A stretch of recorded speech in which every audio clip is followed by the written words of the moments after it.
আসসালামু আলাইকুম বড় ভাই। ইউনূসের কাছে রয়েছে হাতে 1.5 মাস। থাকবে না, ভারত থাকবে, এই ভারত থাকবে না। রিপাবলিক বাংলা ফাটাতে চলেছে, আজকে পর্দা ফাটাতে চলেছে। এই হারিয়ে গেল মলম বিক্রেতা হকার সাংবাদিক ময়ূক রঞ্জন ঘোষ।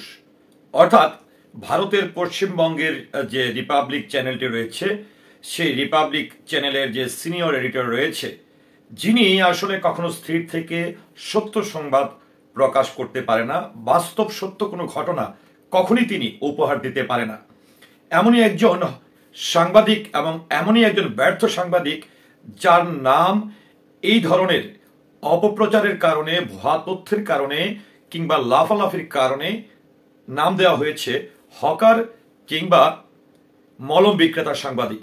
তো দেখেন, এই গত 10 থেকে 15 দিন ধরে তার কোনো অ্যাক্টিভিটিস, তার কোনো লাফালাফি, তার তেমন উপস্থিতি কিছুই আমরা লক্ষ্য করছি না।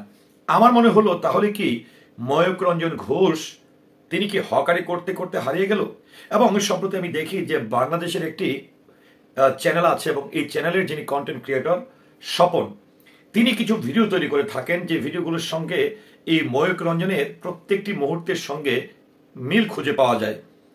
এবং এই যে স্বপনের যে ভিডিওগুলো রয়েছে, ভিডিওগুলো সাধারণ অডিয়েন্স সাদরে গ্রহণ করেছে।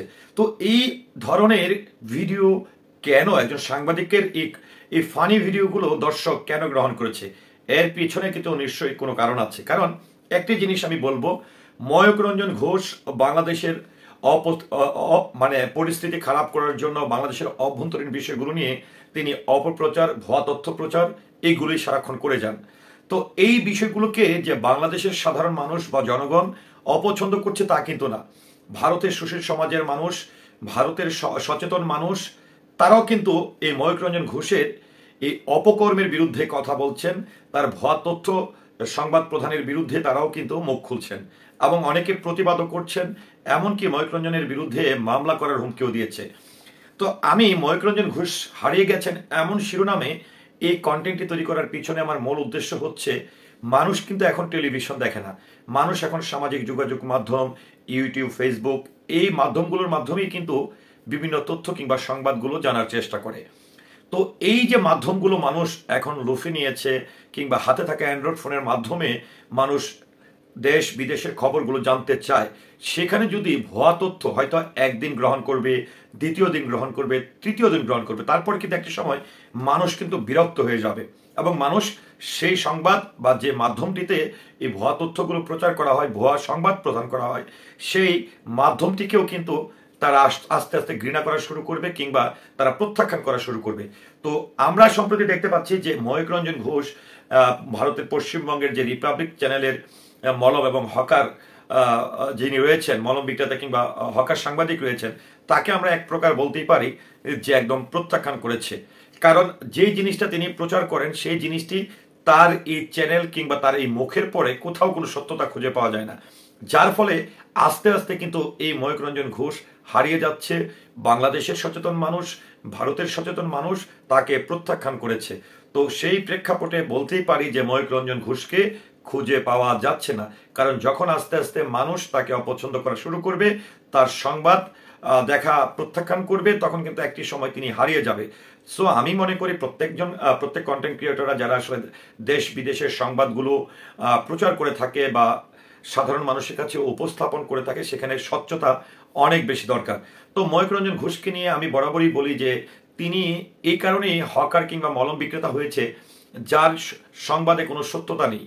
তিনি বাংলাদেশের অভ্যন্তরীণ বিষয় নিয়ে এত বেশি কথা বলেছে যার কোনো সত্যতাই খুঁজে পাওয়া যায়নি। বাংলাদেশে অস্থিতিশীল পরিবেশ তৈরি করার জন্য, ভারতে অস্থিতিশীল পরিবেশ তৈরি করার জন্য যদি কোনো গণমাধ্যমকে দোষারোপ করা হয়, তাহলে হবে পশ্চিমবঙ্গের এই রিপাবলিক চ্যানেলটি অত্যন্ত মানে গুরুত্ব সহকারে আমরা বিবেচনায় আনতে পারি। অন্যদিকে ময়ূক রঞ্জন ঘোষ তিনি এই যে বিকৃত করে যে সংবাদ প্রচার করে, বিকৃতির মাধ্যমে যে উপস্থাপন করে, এর ফলে কিন্তু এই সাংবাদিক বা গণমাধ্যমের প্রতি বা এই ধরনের সাংবাদিকতার কারণেই কিন্তু মানুষ এই সাংবাদিকদের প্রতিও কিন্তু একটা খারাপ দৃষ্টি চলে আসে। সেক্ষেত্রে আমি মনে করি সাংবাদিকদের প্রতি মানুষের সুদৃষ্টি ফিরিয়ে আনতে গেলে এই ময়ূক রঞ্জন ঘোষের মতন যারা সাংবাদিক আছেন তাদেরকে অবশ্যই প্রত্যাখ্যান করতে হবে। তো সেই প্রেক্ষাপটে ময়ূক রঞ্জন ঘোষ যে ধরনের তথ্য কিংবা যেভাবে তিনি এই সংবাদগুলো উপস্থাপন করে থাকে, এটি নিয়ে আমার বরাবরই কিন্তু অভিযোগ আছে এটি কোনো সংবাদ মাধ্যম কিংবা সংবাদ উপস্থাপকের কোনো কার্যক্রম হতে পারে না এবং সুস্থ মস্তিষ্কের কোনো মানুষ হতে পারে না। এটি নিয়ে আপনার মতামতকে আশা করছি কমেন্টের মাধ্যমে জানাবেন। সে সাথে পুরো ভিডিওটির সঙ্গে থাকার জন্য অসংখ্য ধন্যবাদ। আসসালামু আলাইকুম।